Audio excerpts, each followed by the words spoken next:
एक हफ्ते से आपसे बात ना कर सकी। सबसे पहले तो आप लोग मेरा फेस देख के घबरा जाएंगे, डर जाएंगे कि ये क्या हुआ ये है कि मेरे चेहरे पर थे फ्रैकल्स, जैसे पिगमेंटेशन होती है ना, मुन्ने मुन्ने फ्रैकल्स थे। और ये वैसे तो मेरी फैमिली में मेरे अब्बा को थे और नीलम बाजी को भी हैं। और ये जैसे जैसे एज बढ़ती है ना, ये ज़्यादा हो जाते हैं हमारी फैमिली में।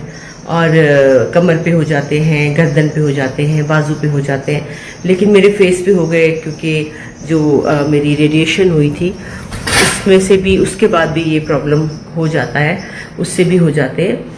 तो अब ये इतने ज़्यादा हो गए थे कि हर वक्त मुझे बेस लगानी पड़ती थी और मेरा फेस काफ़ी अजीब सा लगता था। तो मेरी डॉक्टर ने मशवरा दिया कि आप इसकी कॉटरी करा लें। कॉटरी होता है ये जहाँ जहाँ आपके वो ब्लैक होते हैं स्पॉट्स, इसको आप बर्न करा देते हैं तो आपका फेस नॉर्मल हो जाता है। डीप नहीं जाना होता, हल्का सा इसको बर्न करते हैं तो ये ठीक हो जाते हैं। ये बड़ी कॉमन चीज़ है, कोई ये बात नहीं है कि ये कोई बहुत ही अजीब मैंने चीज़ कराई है जिसकी वजह से ऐसा हुआ है।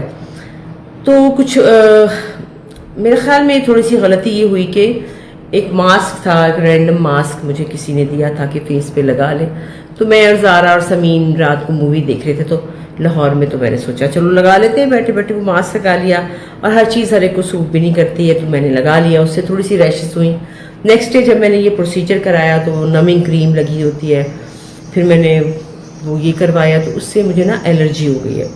तो वो तो देखिए आप, ये ब्लैक स्पॉट्स जो हैं ये वाले, ये तो चले ही जाएंगे, लेकिन सारा साथ ना रेड एलर्जी हो गई है।